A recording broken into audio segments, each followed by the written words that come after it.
నిర్మల్ జిల్లా బాసరలో గోదావరి నది ఉగ్రరూపం దాల్చింది. గత 4 రోజులుగా కురుస్తున్న వర్షాలకు వరద నీరు ఉధృతంగా ప్రవహిస్తుంది. ఎగువన మహారాష్ట్రతో పాటు ఇటు తెలంగాణలో భారీ వర్షాలు పడుతుండటంతో గోదావరి నది పరవళ్లు తొక్కుతుంది. దీంతో భక్తులను స్నాన ఘట్టాల వద్దకు రావద్దని అధికారులు హెచ్చరించారు. నదీ పరివాహక ప్రాంతంలో బారికేడ్లు ఏర్పాటు చేశారు.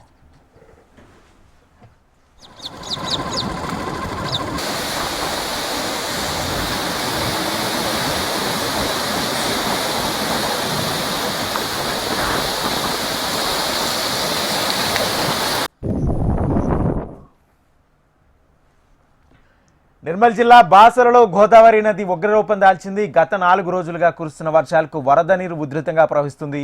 ఎగువ మహారాష్ట్రతో పాటు ఇటు తెలంగాణలో భారీ వర్షాలు పడుతుండటంతో గోదావరి నది పరవళ్లు తొక్కుతుంది. దీంతో భక్తులను స్నాన ఘట్టాల వద్దకు రావద్దని అధికారులు హెచ్చరించారు. నదీ పరివాహక ప్రాంతంలో బారికేడ్లు ఏర్పాటు చేశారు.